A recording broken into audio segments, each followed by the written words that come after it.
The aim of this video is to show how to add a new or existing sender to your sender manager.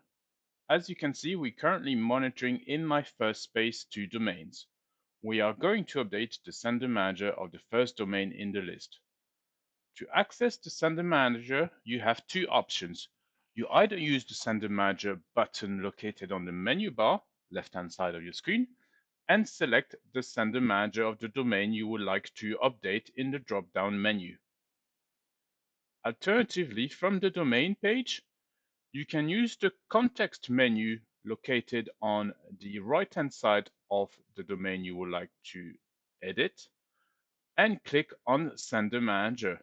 This will take you straight to the page of the Sender Manager of the domain you would like to edit. To add a sender, click on Add Sender. As an example, we are going to add Microsoft 365. In the name field, you type the first few letters of the sender you would like to add. If the sender is not in our database, you should be able to select it.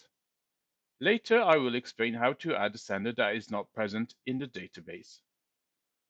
Once you've selected the sender, this will generate automatically the SPF and DKIM information. It is worth checking this information against what has been provided by the sender and making sure it's correct. Once the check has been performed, you can resolve the DKIM via DNS by pressing on the down arrow.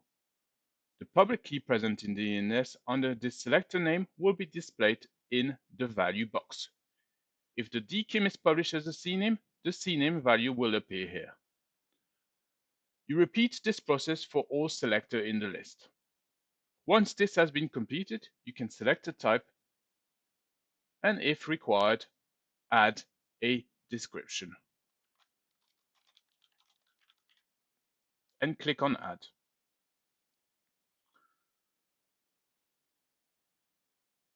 Now I'm going to add Google Workspace. Once again, I click on Add Sender and I check the information provided in the tooling against the information provided by Google. By default, it uses a selector named Google. It is published in our DNS with a text record, which I'm now going to resolve. The public key will then appear in the value field.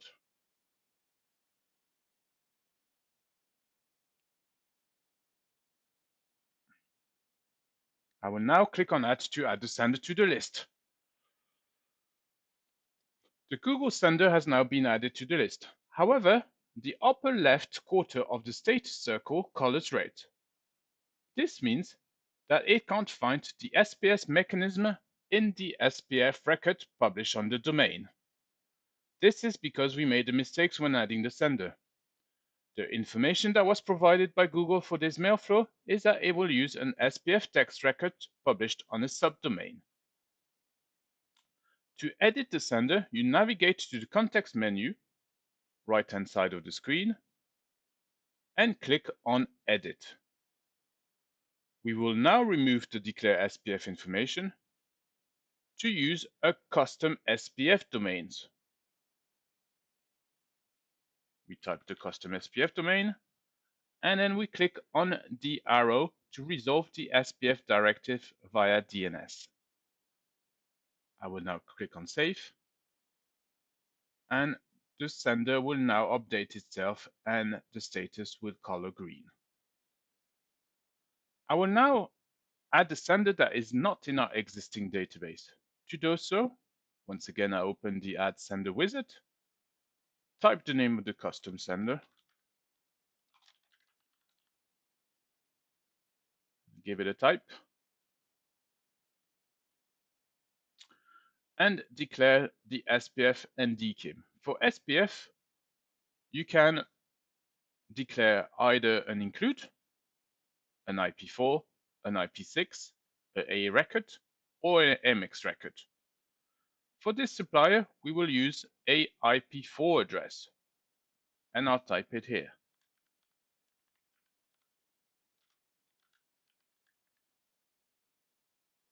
For the DKIM selector custom was published as a text record in the DNS.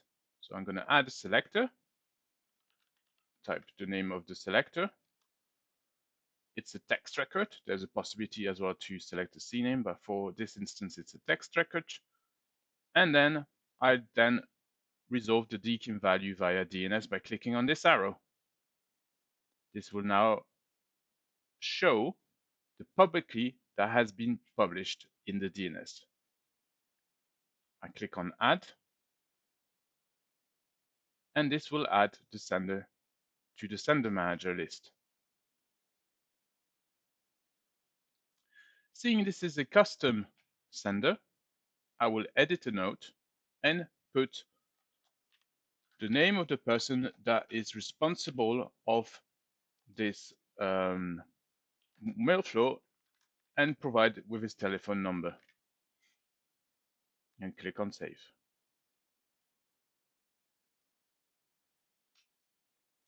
If for any reason you're required to remove sender from this list, you can do so by simply clicking on the contextual menu located on the right-hand side and click on Delete. Once you've confirmed you would like to delete the sender, in this example Google Workspace, it will disappear from the list.